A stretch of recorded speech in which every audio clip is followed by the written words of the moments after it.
This podcast may contain spoilers for anything that has aired on Disney Plus, as well as anything appearing in the comics that the show is drawn from. And ancillary materials such as trailers.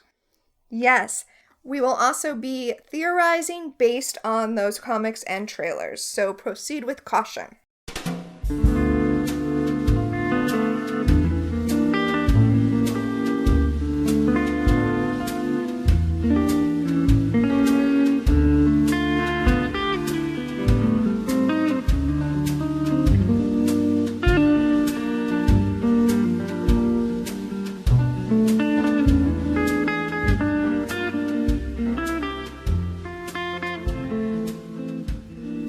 Welcome to Westview. I'm Max. And I'm Tina. And we have a lot to talk about this week. We do. We have the episode, but also a new trailer.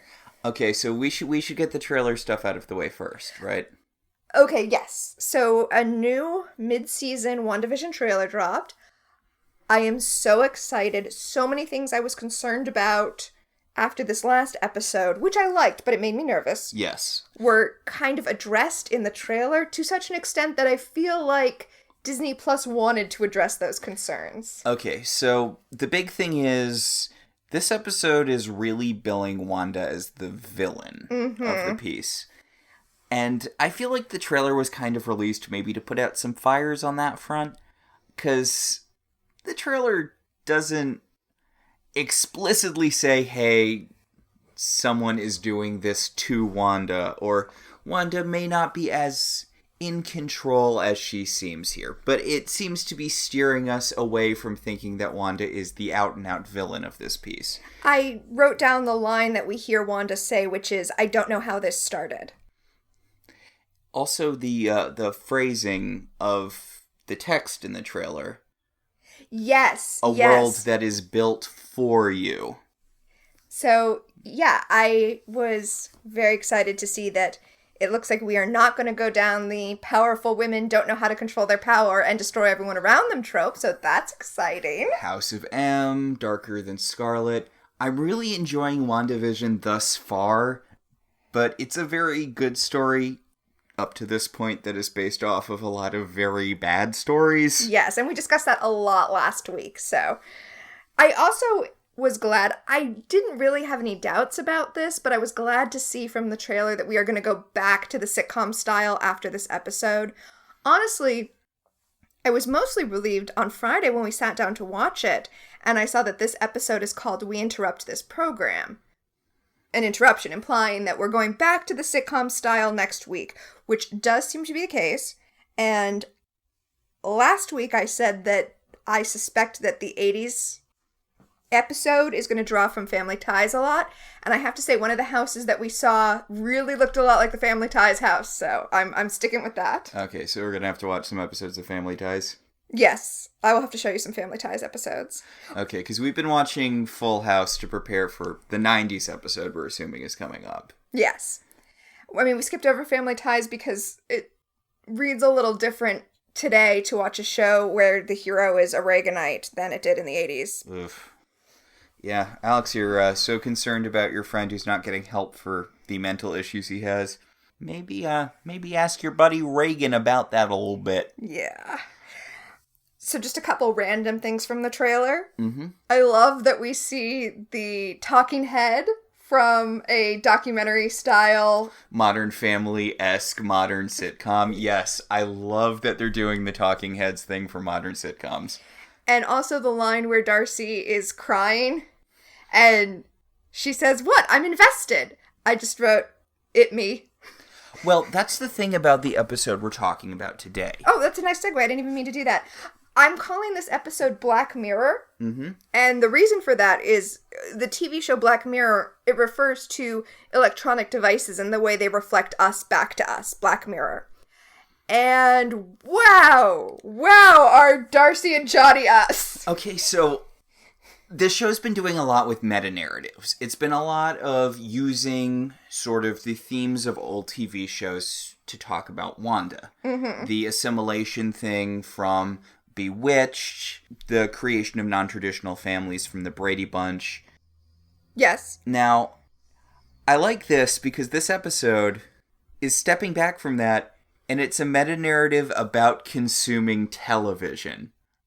Which is such a fun thing to do in a TV show about television. To take a break and have just outside forces being us who are analyzing the TV show to look for hints to see what's going on. It's really, really a fun concept. Yeah, I enjoyed this episode a lot more than I thought I would. I was not looking forward to venturing into the MCU, but yeah, they stuck the dismount on this one. Yeah. Again, it's I really like the concept behind this episode.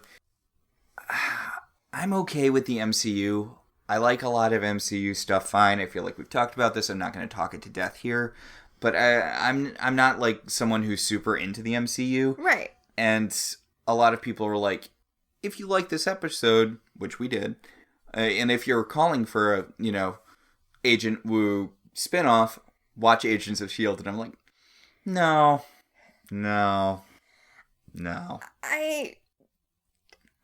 I really, really want to give Agents of S.H.I.E.L.D. another shot. I hear it gets better. I hear it really picks up after a certain point. But... Honestly, I had trouble with the first season, but the AV Club published Just Watch These Episodes in the first season ages and ages ago, when the first season first concluded.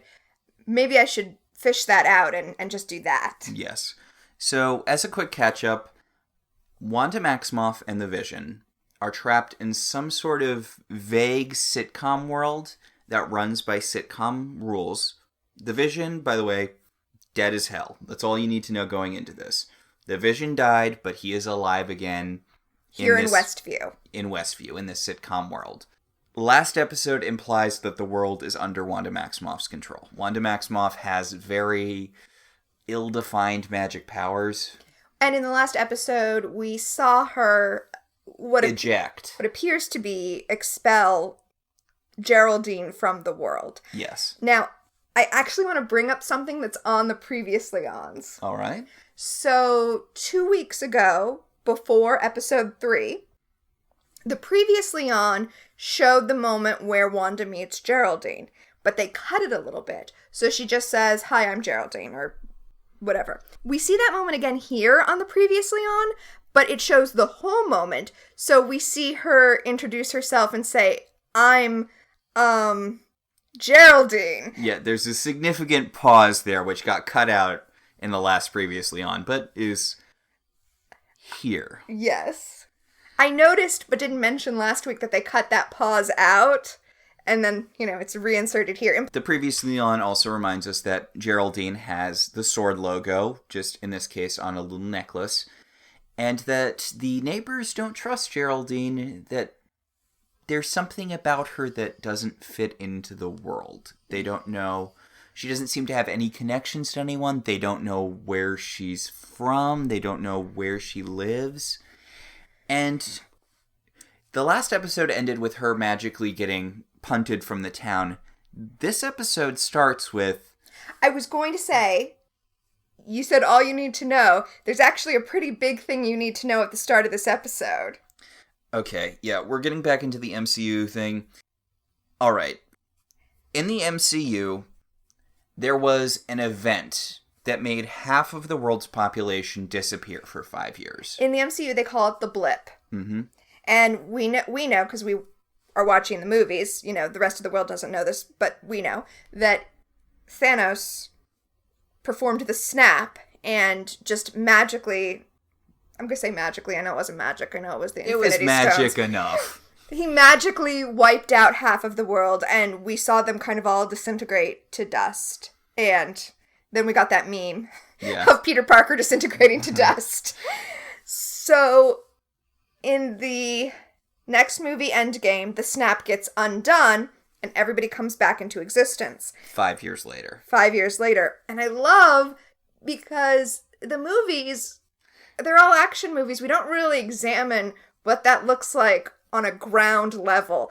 But here, the show opens with Monica Rambeau, also known as Geraldine, recoalescing after the blip. She went out, and she is coming back to being right now. You might remember Monica Rambeau as being that little kid in the Captain Marvel movie. She was actually the first female Captain Marvel in Marvel. In the comics. Yeah, I mean, you can't say she's the first one ever because Mary Marvel technically is a Captain Marvel and predates her, but it's from a different company. Yeah, let's not get into the weeds on that. Yes. Monica is kind of perpetually underserved by Marvel as a character. Tell me about it. She did get to lead Next Wave, and God willing there will be some sort of Next Wave property, hopefully on Disney Plus, because they seem to have more wiggle room as to what they can do narratively. They seem to know what they're doing with Marvel properties, so far. So, Monica reconstitutes after the blip. And when she blipped out, she was sitting at her mother's bedside. Her mother apparently was recovering from surgery, from cancer surgery. And now Monica has reformed and is looking for her mother. She doesn't realize what's happened. And of course, it is chaos in the hospital because all these other people are reforming. People are, like, taking up beds that they weren't taking up before and running around not knowing what's going on. She tries to stop an orderly at one point, but he clearly has just coalesced. He says he needs to go call his wife. One of the things, I think it was a good move, but I do appreciate that they're going into a little bit more here.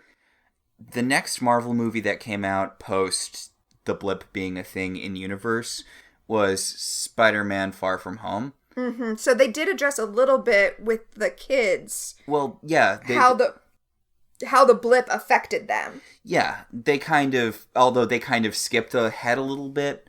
Like, it's like, okay, it's been I feel like it was a few months into everyone coming back from the dead. And it's like, okay, we're all trying to reorganize our lives. And I appreciate that they did that because it was funny. It was funny how they had the explanation for what happened with the blip be in this, like, really crappy slideshow a kid was doing as part of a school project. It was a retrospective that the school TV studio kids were doing. Yeah. And it was like a crappy PowerPoint thing that was set up by a bunch of high schoolers. And they clearly, like, they stole an image of the Vision off of the internet, so it's all pixelated and stretched outward. Like, that was a fun way to talk about it. Mm-hmm. But this is more like, oh, turns out things would be kind of chaotic, with everyone coming back from the dead. Also, it's so lucky that all of Peter's social group got caught up in... Yeah, because otherwise, all of Peter's friends were blipped along with him, so they're all the same age when they come back. Otherwise, they all would have been 5 years older. Which, it's a running gag in the Spider-Man movie that one of the characters had a younger brother before they got blipped, and now the younger brother's older than they are. Yeah, he was like an 8th grader when they got blipped, and now he's like a handsome senior. Yeah. So, Monica's looking for her mom, Maria. And she runs into the doctor who treated her mom, who thankfully remembers her, and tells her her mom died. Monica's confused because the procedure went well, and the doctor tells her, no, the cancer came back later, and she died 2 years ago. Yeah, Monica doesn't understand. I mean, obviously, she just came back from not existing for 5 years. She doesn't understand how much time has passed since... Honestly, I don't know if this really matters out. It kind of feels like she fell asleep and she got blipped in her sleep, and then she came back as she was she came back and woke up because of that. Yes, she was asleep next to her mom's bedside. I don't know if that added to her disorientation, if the people who were blipped knew that they were blipped. I think they might have, because, like I said, the orderly that she ran into, who had obviously just recoalesced, was saying he had to go call his wife. Yeah. So I think the people who were awake when the blip happened were aware that it was happening to them, but she missed all of that. By virtue of just dozing off for a minute. A very important minute. I mean, I think it's fair because I know they had to because there was a big fight scene in Endgame, but most of the people who got killed by the blip came back ready to punch Thanos in the face, immediately when they came back. Yes. Speaking of the Scarlet Witch. So then we go to Sword headquarters. Sentient Weapon Observation Response Division, which is real different than what it is in the comics. So in the comics, Sword fights aliens. Yeah, it's an alien threat thing. It makes sense that they would have changed it here to Sentient Weapon. Mm-hmm. And, of course, the question is... Mutants! Sorry, go on. There are all sorts of things Sentient Weapon could mean, right? I mean, I feel like since we haven't really brought the X-Men universe into the MCU yet, that Sentient Weapon is not going to mean mutants. Right now. I mean, obviously there are, like, a bunch of superpowered people in the Marvel universe, so that this could apply to. Right. Well, when we do get mutants in this universe, because we know it's coming, we know we're going to get mutants here. Yeah. And when that does happen, I highly suspect that Sentinels are going to come from Sword. Sentinels are the giant robots that hunt down mutants in the comics. So... Sentient weapons, though. Another possible interpretation of sentient weapons is all of the crap that we have to deal with as a fallout of Tony Stark. Meaning Ultron and, to some extent, the Vision. Yeah. Which is funny because in the Marvel universe, we would be worried about dealing with fallout from Hank Pym's science experiments, but that hasn't really been brought into the MCU. We only really see his Ant-Man experiment. Yeah, I mean, Hank Pym is much more benign in the MCU. Mm-hmm. Yeah. Which is fine.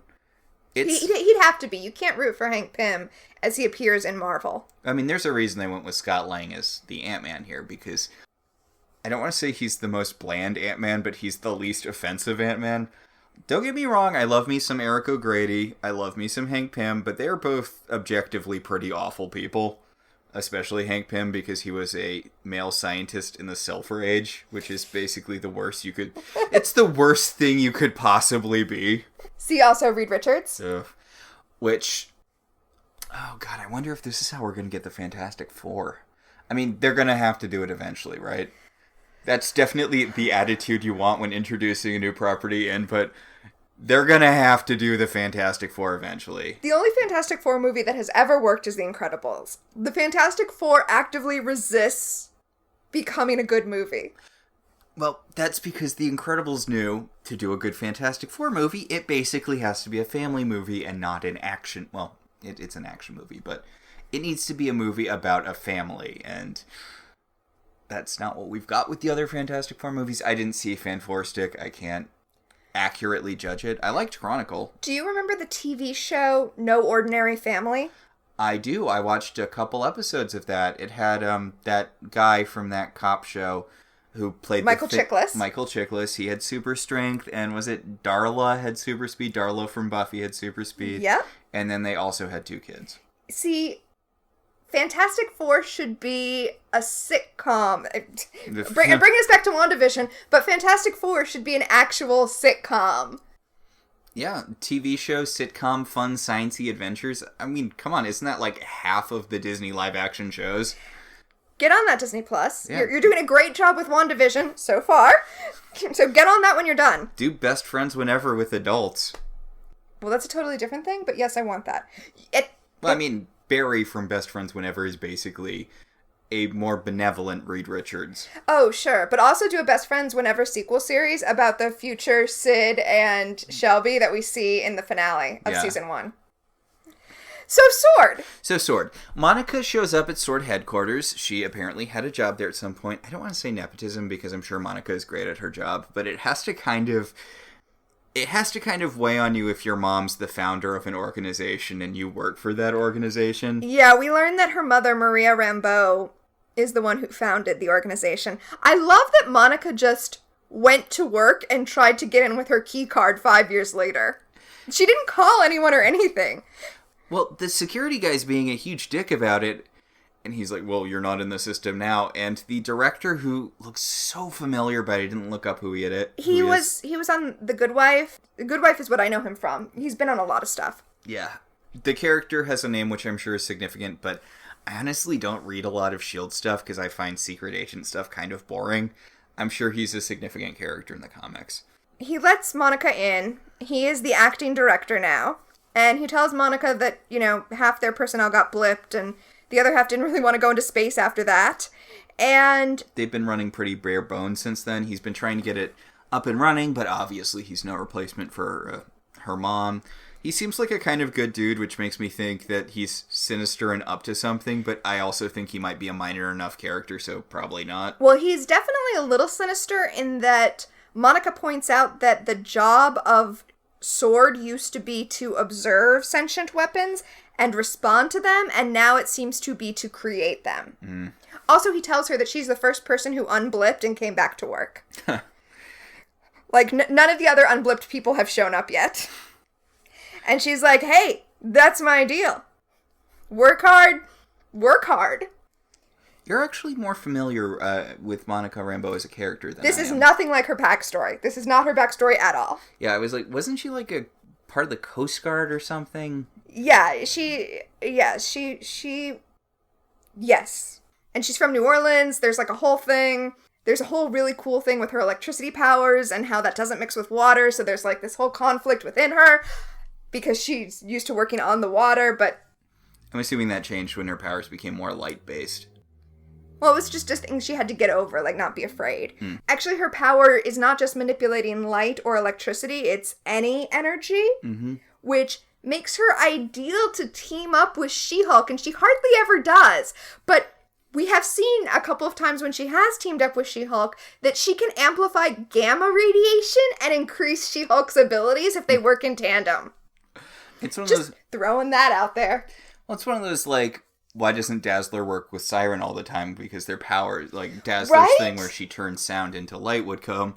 It works really well when you pair her with someone who has, sonic powers because they can supercharge her. Yeah, She-Hulk and Monica are perfect teammates, and they only really hook up when they're both on the Avengers, which, as we talked before, with the Avengers being just a dumping ground for people whose own books are on hiatus, that it's... But Monica doesn't appear to have powers in this world. Yet. I'm pretty certain that in the course of this TV show, she's going to get them. Yeah. So, new director guy tells Monica that her mom never gave up hope that she was coming back. But she also put into place, because her mom was so forward-thinking, she put into place protocols for what to do when people unblipped. Mm-hmm. And so, Monica, your mom, who has been gone for 3 years, has put you on desk duty. Specifically, she's going out to check on an event. Yes, so in the trailer they called it the Westview anomaly, so let's just call it that. Yes, the Westview anomaly. And apparently Westview is in New Jersey. She goes to Westview, New Jersey, and... Which is also where A Year in the Life takes place. A Year in the Life also takes place in New Jersey, although it takes place in a town called, I think, Angoria, or... Ooh, I don't remember. Yeah, it doesn't take place in Westview, but it does take place in New Jersey. So, I love this. We see the town. You can see the town from where people are standing. By the way, real shades of our last podcast, Welcome to Storybrooke, because you can't cross the town line, and not only can you not really physically cross the town line, but people have like a sense that they shouldn't go there, which also happened in Once Upon a Time, where people just kind of felt a magical need to move away from the town line of Storybrooke. A psychic do not disturb sign. Exactly. So, the FBI have already sent out their own guy. Yeah, they've sent out Jimmy Woo, FBI. So, you might remember Agent Woo, James Woo. I'm used to calling him Jimmy Woo because he's a comic character and he's right. Jimmy Woo there. I'm just going to call him Agent Woo. Sure. So, you might remember Agent Woo from the, just the last Ant-Man movie, right? He wasn't in the first one. I think he was just in the second. I think that is correct. Yes, I'm almost certain that's right. He's Scott's parole officer, sort of high-profile parole officer, because Scott is, a superhero. Mm-hmm. So, clearly he needs a higher degree of parole officer. But, there's kind of a running gag in the Ant-Man movie where Scott's been stuck in the house and he's been learning close-up magic and he's been doing all these card tricks. And later in the movie, we see Agent Woo trying to do a card trick and failing. And when he's introduced here, he does the card trick to give Monica his card, which is just a really cute minor touch. That is a cool and very minor touch. I didn't even notice that until you pointed it out.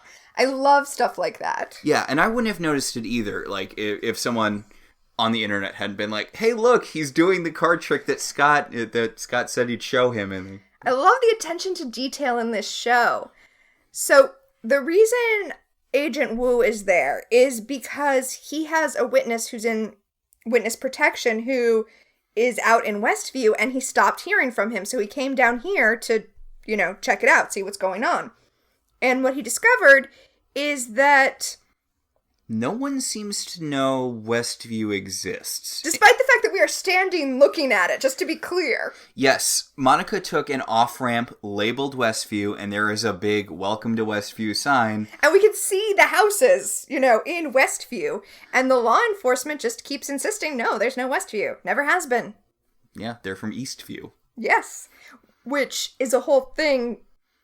It is unusual for police officers to be stationed, to be assigned to the town that they live in. So it makes sense that here, police who you would interface with when trying to find your witness in Westview would actually not live in Westview. Like, it all works. I mean, that shouldn't be how police departments are run. That doesn't work. But I was going to say... From a story perspective... I'm sure there are reasons for that, but... Don't get me started. We can't get into a thing here. So, Jimmy and Monica are like, okay, the police, to the vast surprise of no one, are not going to be of help here. Clearly something supernatural is going on. And Jimmy talks about, okay, look, I know someone in that town, but I still have memories. Maybe it's if you were in proximity when whatever happened to seal off the town happened. And he mentions, like... Yeah, Jimmy and Monica are trying to figure out what's different about them that they can see that it exists. Also, we know from the sign that, the Welcome to Westview sign, that there's over 3,000 people... in the town. Trapped in Westview, yeah. Agent Woo points out that there is a psychic presence that's kind of pushing him back whenever he tries to head towards the town. Like, he is unable to go into the town because there is a mental force pushing him back. They get a drone to try to fly in and see if they can get any information. And we see on the drone that it has a number, which is 57. That's the same number that was painted on the helicopter that Wanda found in her hedges in the second episode. The helicopter that was in color, unlike the world at that point. Yes. And this drone flies into the town and disappears and sends nothing back.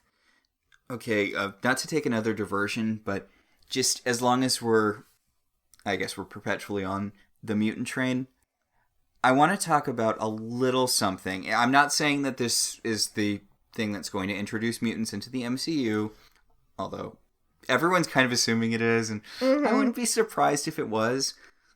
But Jimmy Woo, as a character, actually predates Marvel. Right. He was a character back when it was Atlas Comics. Yeah. And it's not really mutant in the way mutants became mutants in Marvel as their own kind of subspecies. But if you want to be technical, you could argue that the first appearance of mutants was in a Jimmy Woo comic in the 50s. The unfortunately named Yellow Claw, because it was named after the villain that he fought, and it's a whole unfortunate thing. But there's an issue where Yellow Claw has captured a bunch of mutants and is using hypnotism to force them to use their psychic powers to blah, blah, blah, generic evil crap. And Jimmy Woo has to stop him because he's an FBI man. And I want to say a surprisingly not racist for the time period thing where it's just a basic action spy story that happened to have an Asian male lead, which is a cool thing. Unfortunately, the main character has a lot of... the main villain... Yeah, the main villain looks a lot like World War II propaganda. Yeah, so you lose all of the goodwill you built up by having, hey, look, it's square-jawed, handsome leading man Jimmy Woo, who's a FBI agent. You kind of lose all of that when you look at the villain, but progressive for the time. It's like that gif of Bart dropping the "you tried" cake into the trash. Yeah, but Agent Woo being here, I feel like if you're willing to give a lot of people a lot of credit, this could be hinting at mutants being a thing, being introduced in this series. Yeah. If you're willing to give a lot of people a lot of credit and assume that they're not just using a character who's already been established and has a lot of goodwill, because... In the MCU, who's been established in the MCU. Yeah, and who doesn't love Randall Park? I know, he's great. Yeah. So Jim from The Office watches the drone fly, and they immediately lose contact with it. Monica Rambeau notices that there is an energy field of some sort surrounding the town, which is appropriate that she would notice the energy field. Also, it doesn't repel her the same way it repels Agent Woo. I believe that it is giving her the same psychic go-away vibe. It's just that Monica doesn't do what anyone tells her to do, and especially not a sentient energy field. So she pushes her hand through it and then gets sucked into the town. And she is straight up gone. As soon as she pushes her hand in enough and gets sucked in, there's no sign of her. So, little time passes. 24 hours, according to the Chiron on screen. And we get an unmarked black van that has, 4 or 5 scientists?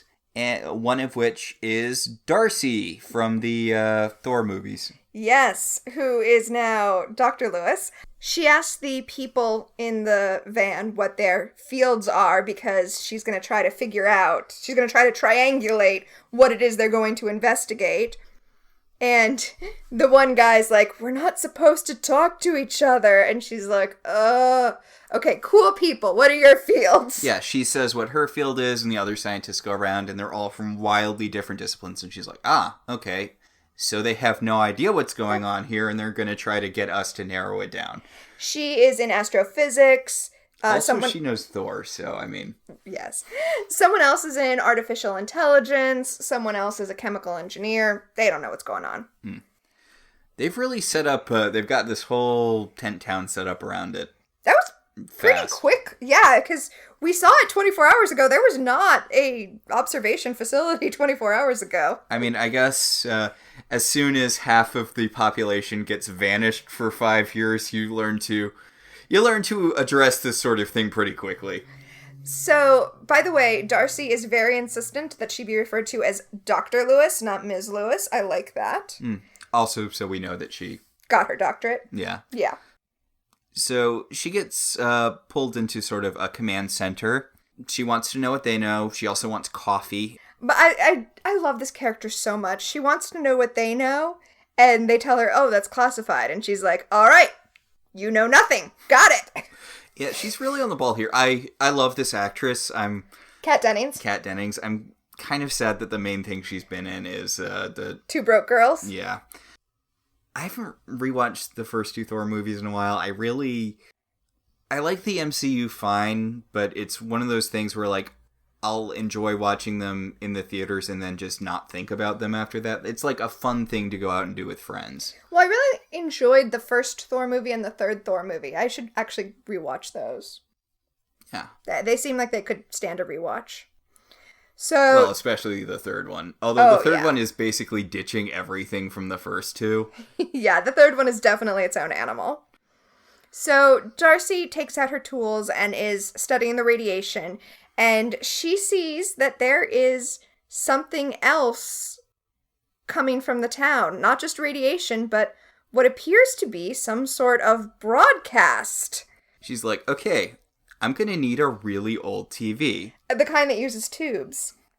And we start getting the setup we saw at the end of the first episode. Right, so we now know that the person we saw taking notes and watching the television after the first episode, and we'll see that scene, but we know now that that was Darcy. So the swordmen are going to send one of their own guys into the town to try to get information, retrieve Monica, do a lot of things. Yep. And they're sending him through the sewers, and I like this because, you know, they're like, well, how do you know that whatever the anomaly is, it doesn't go down through the ground? And it's like, well, we don't. Yeah, Agent Wu points out, hey, this is a really bad idea. Like, we need more information before sending in in there. And the guy's like, look, I kind of lost the last director's daughter after, like, a day. I really need a W. Oh, I didn't even think about how Monica is Maria's daughter. Oh, he must be feeling so much pressure to get her back. He had her for one day, and the first assignment he gave her got her disappeared. Oh, man. But they put this guy, Agent Franklin, we learn his name. They put this guy in a hazmat suit, and they have a lead tied to him. And while the sword guys are dealing with that, they hear Darcy watching television. And they go over, and Agent Wu's like, are those the Avengers? She's watching the first episode of WandaVision. And Darcy points out, she's like, look, I know a lot of stuff's happened, but he's dead, right? And she emphasizes not blipped, dead. Yeah. He was killed. He wasn't blipped in the blip. Which, I guess probably Black Widow or someone was feeding them information about this sort of thing, because not a ton of people were around when Vision died. It's kind of understandable to think that, you know, he might have been blipped. Oh, sure. Because he died literally. His death was the incident that gave Thanos the last stone he needed to. Right, the final stone was the stone that powers his, like, body. Yeah. And they ask Agent Hayward, the sword guy, the main sword guy, he asks Darcy, is this real? And she's like, I have no idea how to answer that. I turned on the TV, and this is what's being broadcast from the town. And Jimmy says, so you're saying the universe created a sitcom starring two Avengers? Because this is us. This is us now. Yes. Again, I love how we're put in, or rather, they're put in our shoes. They are the audience. They're trying to figure out what's going on. And also, I relate to Darcy so much, as I mentioned when we were talking about the mid-season trailer, because she has a job to do, but also she's just getting really invested. At the end of the first episode, when Wanda and Vision kiss, she goes, aw, like genuinely, like, aw.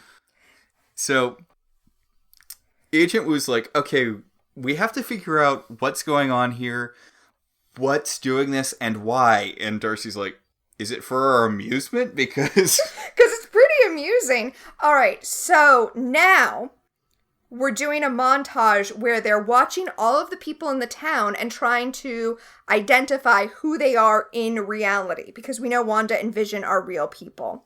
Yeah. I'm so glad I pointed out the hexagonal design thing when I noticed it in the third episode, because it's one of the first things Agent Wu picks up on, and I'm like, yes, I caught that. Not just the hexes. If you look, because he writes on the board why the hexagonal? Hexagonal? Is that right? Yeah, it sounds right. He writes on the board why the hexagonal shape, and he probably means all of the wipes, all of the hexes that we see, but also, if you look, it looks like the shape of the anomaly is hexagonal. Yeah. Yeah. So we start to find out who these people are. Mr. and Mrs. Hart are actual people. An actual married couple, we're assuming. They share a last name, yeah. Mr. and Mrs. Davis. And Norm is an actual person. Mm-hmm. And we like I said, we see them placing this we see a montage of them placing this on the board. And as has been pointed out, we do not see a real-world personality for Agnes. Mm-hmm. And we do not see a real-world personality for Dottie, who is Emma Caulfield. We see a picture of Agnes. Yes, they put her up on the board, but they haven't put one of those printouts that shows who she really is next to her. There are notes, which are too hard to read, but there are notes there about Agnes, but we don't see what her name is. It's Agatha Harkness, come on. Yeah, come on. Then Darcy drops her cup of noodle because she sees Monica Rambeau in a 60s dress sitting on a park bench in the sitcom. I do like the implication here that there are episodes we haven't seen. Yes. But throughout the course of the episode, when they are watching episodes that we have seen, there are things that we see that they don't. There are cuts in the things that they watch where we got to see more than they did from, I guess, the inside of the television world. Huh. That is interesting. Specifically, the scene where Emma Caulfield breaks the glass. Which makes sense because, and we're actually coming up to this right now, this is when they're trying to pierce through the television bubble. So it makes sense that they wouldn't get the complete feedback that we did. Darcy notices that Wanda washes dishes once an episode-ish, and that there's a radio in the kitchen. She's like, look, we can try to get onto the radio frequency from outside, but we can only do it when it's on the screen. Right. We only have access to it. The town is only existing in these chunks we're seeing. So they're setting up the telecommunications tower to try to cut into the radio frequency when a sword agent approaches them with an image from the latest broadcast showing what we saw in episode 2, the toy helicopter, which is in fact the drone, but it's colorized, even though, the agent didn't do that. That happened in reality. And also... Which they point out. Yes. They ask her, why did you colorize this? She says, I didn't. I also Jimmy's like, why did it change? And Darcy's like, I don't know, to match production design? I don't know. But that does seem to be the answer. Okay, I know it's not going to be the case. I really know it's not going to be the case. Mm-hmm. If this ends up being a Mojo thing, I will be so excited, because introducing the X-Men into the MCU through use of Mojo would be fan-fucking-tastic. But I know they're not going to do that. So, back in the control room, Darcy is relaying to Jimmy what's happening. She notes that it's a new location. She's like, she talks about how the world is expanding. She's like, we've never been here before, but there is a radio here. Yeah, this is at Dottie's pool party, which we see in episode 2. And Jimmy tries to connect to the radio. And we know that she got through because we saw that in the episode. We saw her hear it. But all we see from Darcy's point of view watching the screen is the moment where Wanda starts to hear it, and then it cuts to Dottie saying, pop quiz. How does a housewife get blood out of linen? Which means we also don't see her cutting her hand and bleeding red. And then it cuts to the commercials we've been watching, which means the commercials are also being broadcast from out of Westview. Which, you think they would have more Hydra-based questions given... Right? Well, yeah. Yeah. So, meanwhile, back in Plan A, Agent Franklin is crawling through the sewers. Yes, he's the guy who they sent to try to get into Westview from underneath, which is such a bad plan. Well, as soon as he crosses the barrier, his lead stops being whatever those ropes are actually made out of and turns into a child's jump rope and detaches from his suit, leading, the agents to reel it up and see the end of a jump rope instead of rope, which is not comforting. Also, his hazmat suit turns into a beekeeper suit. We were talking about what the, significance of the beekeeper suit was before when we were watching this, but... We thought it might be an AIM thing. But I guess it just is what the production design decided a hazmat suit should be. When he emerges from the manhole, he's in color. It's hard to tell because it's nighttime and there's not a lot of color on his outfit. There's just a little bit of orange. But then as he turns and sees Wanda, he fades into black and white. So we cut back to everyone observing where they are at the 70s episode now. Wanda's pregnant. Darcy and Jimmy are talking about... Well, Darcy asks Agent Wu if he wants one. She's eating chips, and he assumes that she's talking about a baby because Wanda is now pregnant. And he's like, oh, I thought about it. And she's like, a chip. And he's like, oh. And I get why people wanted a supernatural show with the two of them, because... By people, you mean me, and by wanted, you mean want, right? Yes. An X-Files style show with Darcy and Jimmy, you know, going through the MCU and dealing with stuff. Oh, I want it so bad. Yeah. And I do like, I love Darcy's kind of nonchalance as she's watching everything. She's like, okay, so why does it keep jumping decades? Is it just for my entertainment? So... We get to Wanda giving birth.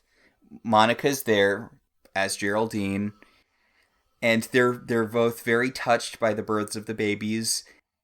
And then we get the break in reality, the break in the reality of the show.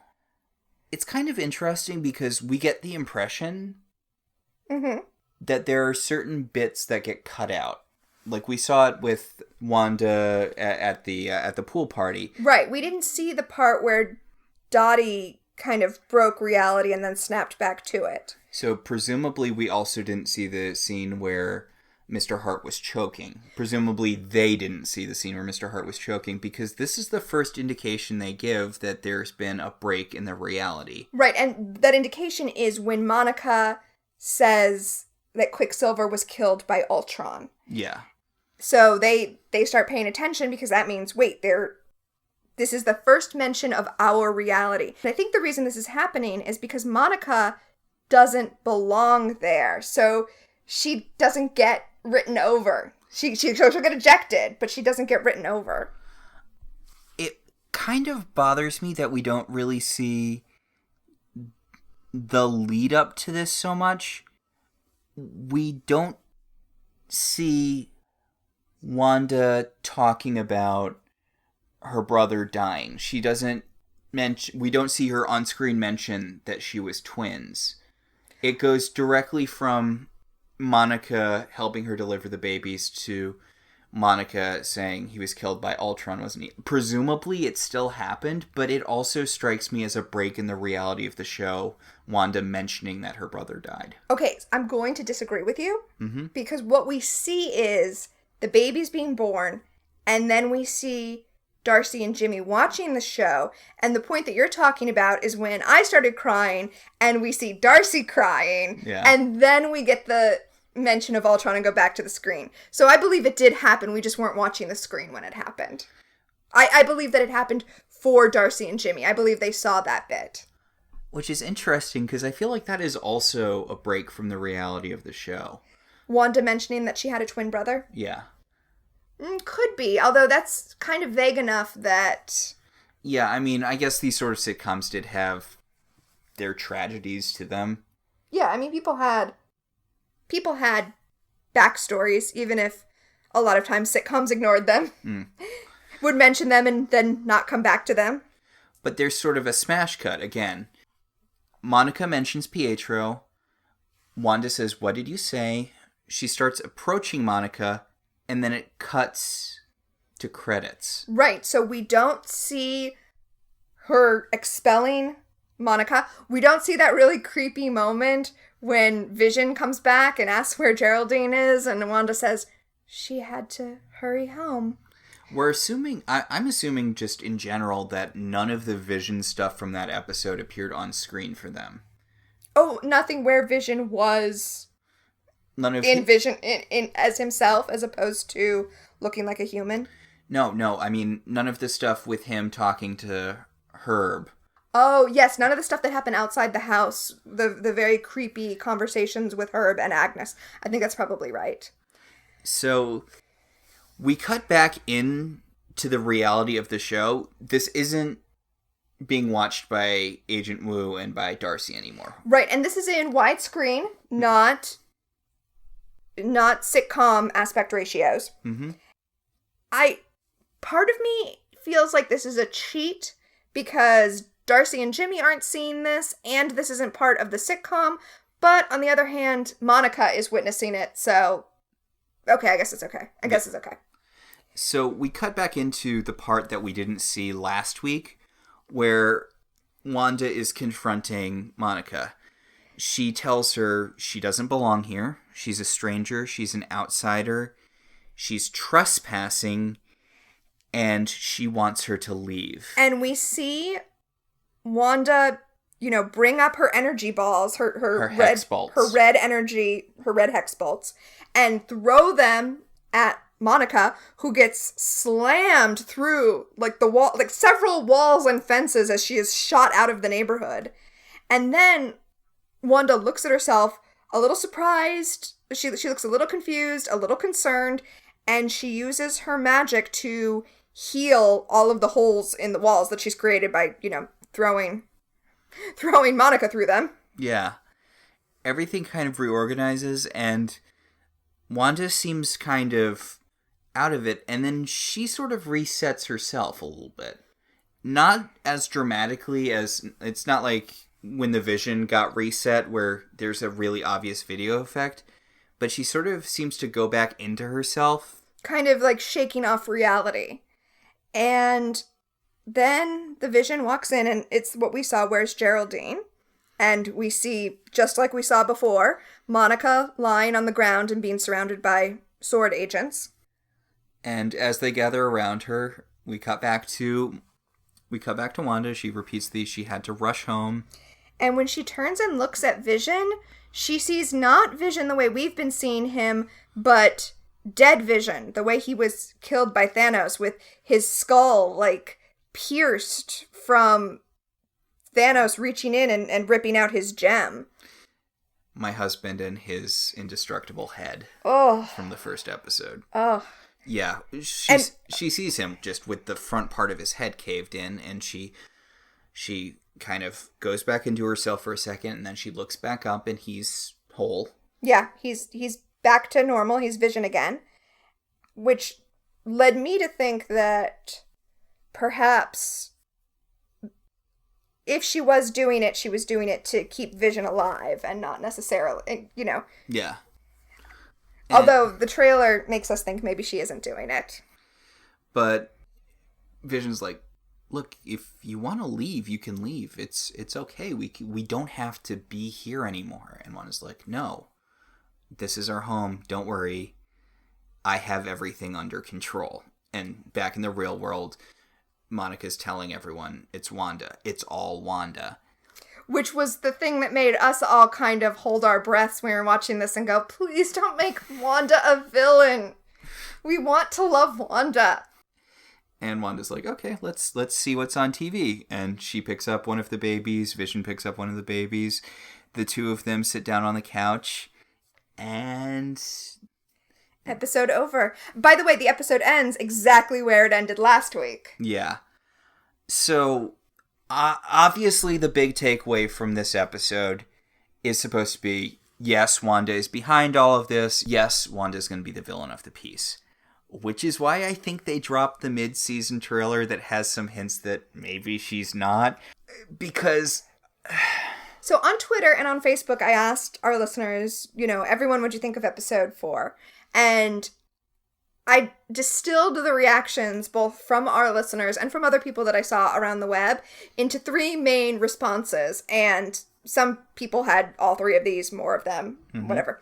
So number 1 were people who were saying, I loved it. I need to see more right now. Mm-hmm. People who were saying, I hope that we don't stay in the MCU. I hope we go back to the sitcom style. Yes. And people saying, please, please, please do not make Wanda the villain. So I think it's significant that almost immediately we got the mid-season trailer that quelled those last 2 fears. Hopefully. Again, it's still pretty up in the air. One of the things we saw is Wanda and the Vision facing off in the house. Although that seems like it might be a misleading thing, because it's Yeah. just one cut of the two of them facing off power-wise, but it could be something else. Oh, so speaking of a mislead, just a couple other random things that our listeners said. Mm-hmm. Sam mentioned that Monica's wearing those fish pants, Mm-hmm. and the fish pants were part of the gag where the stork was trying to eat her pants. Mm-hmm. But he also thought that maybe it was because her being a sword agent in the last episode was in fact a red herring.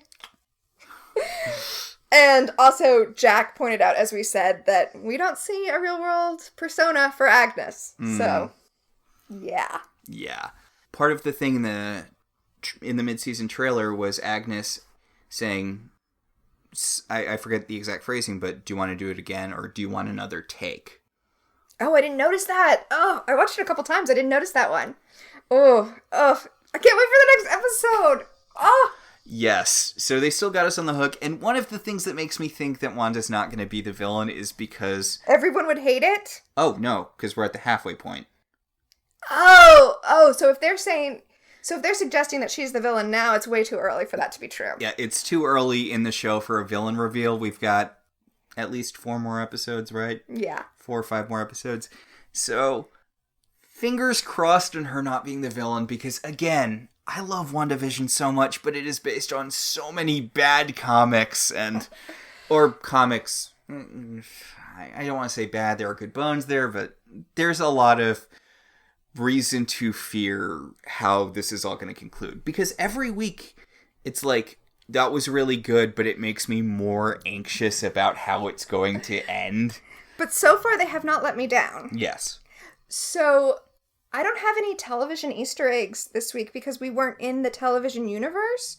Other than to say that I maintain, as I said last week, that the 80s episode is going to be Family Ties based. Mm-hmm. So if you want to catch Easter eggs in Friday's episode, I suggest watching some episodes of Family Ties. And I kind of blew my big one, which is that I feel like the inclusion of Agent Wu is hinting at a mutant reveal by the end.